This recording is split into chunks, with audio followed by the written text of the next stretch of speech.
avec le même sujet dans sa thèse de doctorat. Elle a plusieurs publications en langue française et en anglais sur la procréation médicalement assistée. Donc sans tarder, je vous donne la parole, Madame Belhadi. D'accord, merci Ahmed pour cette présentation très concise. Je remercie tous les membres du laboratoire et particulièrement les organisateurs de cette rencontre scientifique. Et je remercie également l'assistance d'être présente aujourd'hui. Alors, c'est ici l'occasion de la râle. Donc, c'est l'occasion aussi de présenter notre hommage à notre collègue, M. Bouhamoul Laïf, parce que d'après mon collègue, c'est lui qui avait l'idée de faire dynamiser, activer les activités scientifiques du laboratoire. C'est bon? D'accord, donc on rentre dans le dit. Donc, l'intitulé de cette présentation, c'est les couples infertiles à la procréation. C'est le recours des couples infertiles à la procréation médicalement assistée, une analyse du genre. C'est-à-dire le plan de cette présentation. Donc, je vais bien sûr introduire mon intervention en passant à l'objet de l'étude, le questionnement et la méthodologie. Et par la suite, je passerai aux grands résultats de cette étude et je finirai bien sûr par une simple conclusion. Alors, la PMA, donc c'est quoi en fait la PMA? Peut-être pour la plupart ne connaissent pas exactement cette pratique. Donc la PMA, c'est la procréation médicalement assistée. Elle est appelée aussi assistance médicale à la procréation. يعني بالعربية ما هو منشأ عند كافة الناس التلقيح الاصطناعي أو التوليد الاصطناعي أو كذلك المساعدة الطبية للإنجاب. Donc cette pratique médicale, elle englobe un ensemble de techniques et de méthodes procréatives, à savoir l'insémination artificielle, la fécondation du trou, l'insémination,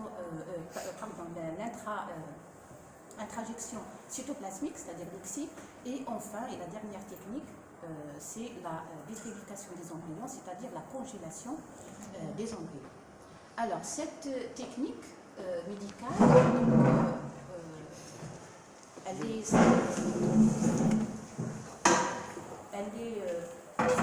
dans la procréation médicalement assistée, on n'a pas besoin finalement d'un acte sexuel, d'un rapport sexuel. C'est-à-dire que cette pratique ne nécessite pas forcément une sexualité. C'est-à-dire que l'enfant conçu par la technique, il est conçu au laboratoire. Donc, ces techniques reproductives, elles ont en fait perturbé, déstabilisé les repères anthropologiques de la parenté et de la procréation aussi.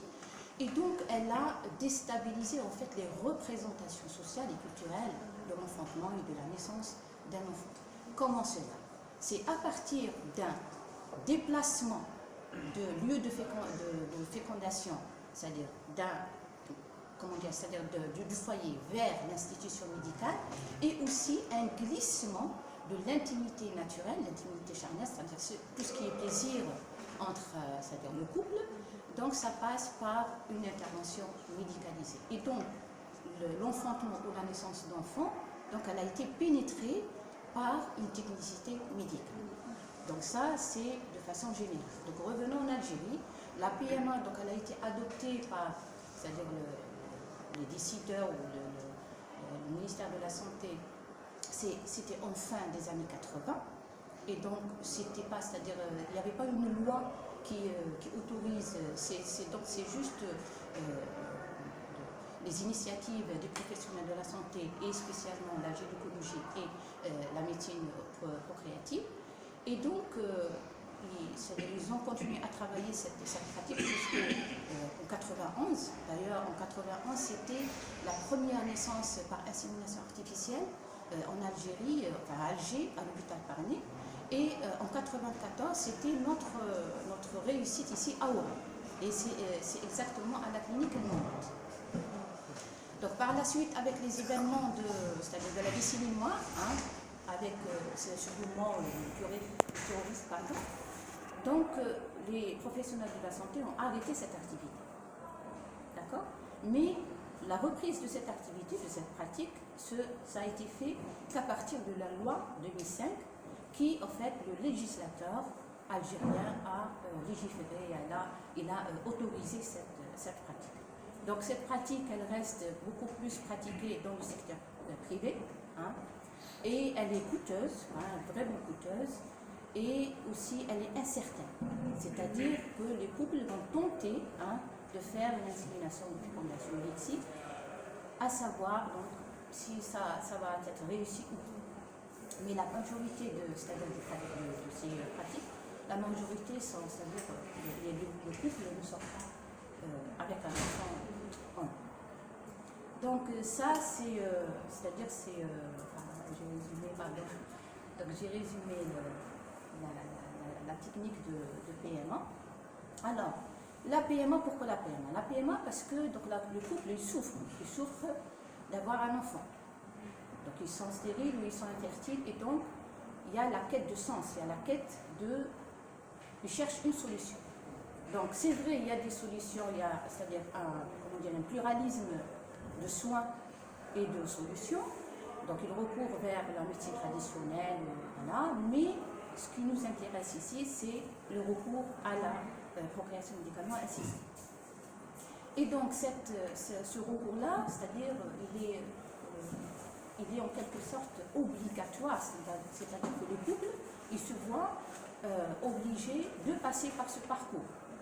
Tout simplement parce que en Algérie, c'est-à-dire selon les stéréotypes c'est-à-dire des Algériens et la représentation des Algériens, qui dit mariage, dit procréation. Donc automatiquement, quand le couple se marie, ils doivent attendre un enfant. Même si le couple, c'est-à-dire n'est pas pressé d'avoir un enfant, c'est la famille ou l'entourage, la société qui le pousse à procréer, à avoir une descendance. Mais ce qui nous interpelle en tant que sociologue et anthropologue, c'est cette infertilité, elle est vue uniquement au sens de la femme. C'est-à-dire on renvoie la responsabilité de l'infertilité à la femme, c'est-à-dire aux femmes, pas aux hommes. Tout simplement parce que dans notre imaginaire algérien, l'homme est toujours viril, l'homme il est toujours, c'est-à-dire il ne peut pas être stérile, il ne peut pas être infertile. C'est inacceptable. Et donc on renvoie la responsabilité aux femmes. D'accord? Et donc, cette question c'est-à-dire de se concentrer uniquement juste sur la femme, cela nous interpelle à analyser ce recours à la PMA en fonction du genre. Et quand on parle du genre, on est donc pleinement dans les rapports sociaux de sexe. Alors cette pratique médicale, donc elle est en fait appliquée plutôt sur le corps des femmes. Donc il y a une médicalisation de l'infertilité qui est totalement féminine. C'est-à-dire que la PMA, elle traite l'infertilité même lorsque les causes de la stérilité ou de l'infertilité masculine, elle les traite sur le corps des femmes. D'accord? Donc cette notion de genre nous a apparu plus, c'est-à-dire légitime, hein, pour éclairer, pour nous permettre de comprendre à l'intérieur les rapports sociaux de sexe entre les hommes et les femmes dans la gestion de l'infertilité par la pratique de PMA. Alors, donc l'objet d'étude est clair, donc nous allons donc analyser et comprendre le parcours des hommes et des femmes infertiles et qui sont confrontés au traitement de la procréation médicalement assistée. Cela veut dire que nous allons mettre en exergue la centralité des rapports sociaux de sexe dans un processus médico-social qui est profondément sexué et qui se traduit en fait par les multiples épreuves subies par les femmes, tout en étant